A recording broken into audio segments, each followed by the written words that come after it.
सितंबर 2026 के लिए अगर आप स्पेन में स्टडी वीज़ा अप्लाई करना चाह रहे हैं और एडमिशन लेना चाहते हैं तो ये कंप्लीट गाइड है आपके लिए। आपको स्टेप बाय स्टेप बताया जाएगा कि आप स्पेन में कैसे एडमिशन ले सकते हैं, उसके बाद क्या करना है, आपने किस किस के लिए ऑप्शंस अवेलेबल हैं। अगर आपको कोई सवाल होगा तो कमेंट सेक्शन में लाजमी पूछिएगा या व्हाट्सएप पे हमारी टीम को रीच आउट करें, आपको फ़ौरन से रिस्पॉन्ड किया जाएगा और आपकी प्रोफाइल को फ्री में असेस किया जाएगा। अगर स्पेन की बात करें तो स्पेन एक शेंजन कंट्री है। शेंजन कंट्री का मतलब आपको एक मुल्क का वीज़ा कई ममालिक तक आपकी एक्सेस को एलिजिबल कर देता है।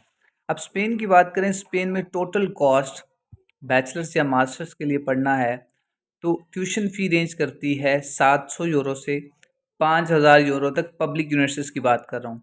अगर प्राइवेट यूनिवर्सिटीज़ की तरफ देखें तो ट्यूशन फ़ी रेंज करती है 5000 से लेकर तकरीबन 20,000 यूरो तक ट्यूशन फ़ी रेंज करती है। तो मैं हमेशा रिकमेंड करूँगा कि आप पब्लिक यूनिवर्सिटीज़ में अप्लाई करें। एक तो ट्यूशन फ़ी इकोनॉमिकल है और दूसरा अल्टीमेटली उससे वीज़ा के चांसेस भी ज़्यादा होते हैं। अब ट्यूशन फ़ी हम सपोज़ करते हैं कि हमारी ट्यूशन फ़ी 2000 यूरोज़ होती है। हम मास्टर्स के लिए केस स्टडी ले रहे हैं। मैं आपको आगे जाके बताऊंगा कि बैचलर्स के लिए क्या क्या मुश्किलात आ सकती हैं। सपोज करते हैं हमारी 2000 यूरो एप्लीकेशन ट्यूशन फ़ी है जिस कोर्स में हम अप्लाई कर रहे हैं। तो सबसे पहला स्टेप ये होगा कि हमने यूनिवर्सिटीज़ को शॉर्ट लिस्ट करना है।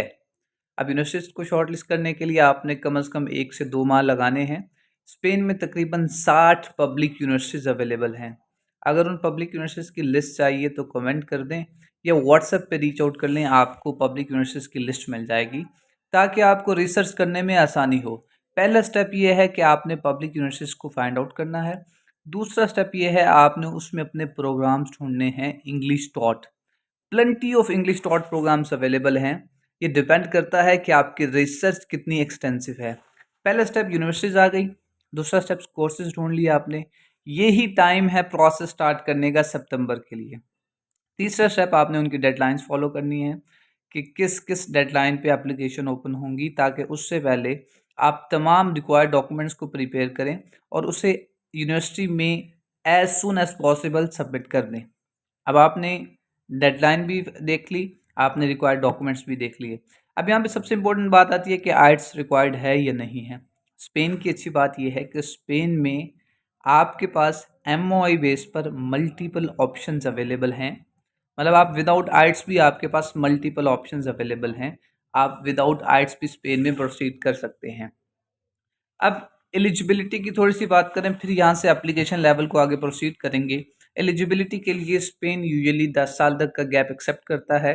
आपके 50% या उससे ज़्यादा मार्क्स हों, आप एलिजिबल होते हैं अप्लाई करने के लिए।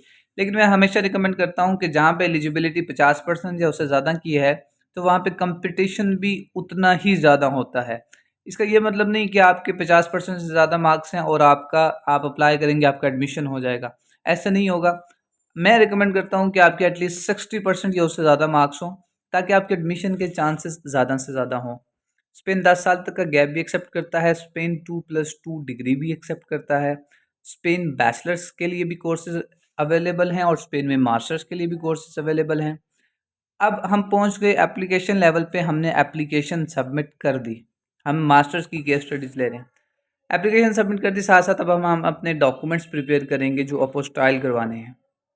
अपोस्टाइल कौन कौन से डॉक्यूमेंट्स करवाने हैं उसकी लिस्ट चाहिए तो कमेंट कर दें या व्हाट्सएप पे रीच आउट कर दें, आपको तमाम लिस्ट मिल जाएगी। इतने हमने यूनिवर्सिटी के रिस्पांस का इंतज़ार करना है, साथ अपने डॉक्यूमेंट्स प्रिपेयर कर रहे हैं। यूनिवर्सिटी का जैसे ही रिस्पांस आता है तो यूनिवर्सिटी हमें 3 तरह के ऑफ़र लेटर्स भेजती है। कंडीशनल ऑफ़र लेटर या इनरोलमेंट लेटर, 3 भेजती है। कंडीशनल में आपको कोई ना कोई डॉक्यूमेंट मिसिंग होता है। ऑफ़र लेटर में आपके पास वो आपको कहते हैं कि आप इतनी फ़ीस सबमिट करें, अपनी इनरोलमेंट कंफर्म करें। इनरोलमेंट लेटर जब आप फ़ीस सबमिट कर देते हैं उसके बाद आपको मिल जाता है। यूजुअली आपको 300 से 500 यूरो यहाँ से इनरोलमेंट फ़ी पे करनी पड़ती है अपनी इनरोलमेंट कंफर्म करने के लिए। अब आपका ऑफ़र भी आ गया, आपने इनरोलमेंट भी पे कर दी, उधर से आपने डॉक्यूमेंट्स भी प्रिपेयर कर लिए। अब नेक्स्ट स्टेप होता है कि आपने वीज़ा अपॉइंटमेंट लेनी है। स्पेन की वीज़ा अपॉइंटमेंट डील करता है बीएलएस पोर्टल डील करता है स्पेन की वीज़ा अपॉइंटमेंट। उससे आप अपनी अपॉइंटमेंट बुक करेंगे। ऑब्वियसली अपॉइंटमेंट्स कम्पिटिटिव होती हैं, अपॉइंटमेंट्स हाईली कम्पिटिटिव होती हैं। अगर आप शेंजन कंट्री कोई भी कर रहे हैं तो आपको इस बात का ख्याल रखना है कि जितना जल्दी और जितनी ज़्यादा कोशिश करेंगे उतनी ज़्यादा चांसेस हैं कि आपको अपॉइंटमेंट मिल जाए। ऐसे नहीं है कि आप जाएंगे वेबसाइट पे क्लिक करेंगे और अपॉइंटमेंट आपके लिए अवेलेबल होगी, ऐसा नहीं होगा। आपको कोशिश करनी पड़ेगी और इस कोशिश के लिए आपको प्रोसेस थोड़ा सा जल्दी स्टार्ट करना पड़ेगा। अब आपने अपॉइंटमेंट ले ली, वीज़ा से पहले आपने वीज़ा डॉक्यूमेंट्स सबमिट करने हैं, बिल्कुल तैयार करने हैं। वीज़ा डॉक्यूमेंट्स के बारे में रिक्वायरमेंट चाहिए तो वो भी कमेंट कर दें या टीम को रीच आउट कर लें, आपको लिस्ट ऑफ डॉक्यूमेंट्स मिल जाएंगे वीज़ा के लिए। अब इसमें एक इंपॉर्टेंट सवाल आता है बैंक स्टेटमेंट का। हमेशा रिकमेंड करता हूँ कि शेंजन में जाना है तो एटलीस्ट 2 to 3 मंथ्स की बैंक स्टेटमेंट हो। बेशक किसी एम्बेसी को 10 दिन की रिक्वायर हो, बेशक किसी को 1 महीने की रिक्वायर हो। 3 मंथ की बैंक स्टेटमेंट रखें। स्पेन के केस में आपको तकरीबन 9 से 10,000 यूरो की एवरेज बैंक स्टेटमेंट, ये फिर ऊपर नीचे हो सकती है आपकी यूनिवर्सिटी की ट्यूशन फ़ी पे और आप किस शहर में जा रहे हैं उसके अकॉर्डिंग। लेकिन एवरेज 9 से 10,000 यूरो, 30 से 35 लाख आप अपने अकाउंट में रखें और अपने वीज़ा डॉक्यूमेंट्स को सबमिट कर दें। ये है स्पेन का step by step process. Spain एक अच्छी डेस्टिनेशन है, स्पेन के बारे में वीडियो बनाऊंगा कि वहाँ पे आपको अपॉर्चुनिटीज़ क्या क्या हो सकती हैं, कौन कौन सी स्किल अच्छी हैं और बैचलर्स के लिए आपको क्यों रिकमेंडेड नहीं है स्पेन। इसके लिए अगली वीडियो में बताऊंगा कि बैचलर्स के लिए स्पेन क्यों नहीं रिकमेंडेड है। कोई सवाल हो, कोई क्वेश्चन हो, कमेंट में पूछें या व्हाट्सएप पे टीम को रीच आउट करें। आपकी प्रोफाइल को भी फ्री में असेस किया जाएगा और आपको बताया जाएगा कि इस प्रोफाइल के अकॉर्डिंग क्या स्पेन आपके लिए बेस्ट ऑप्शन है या नहीं।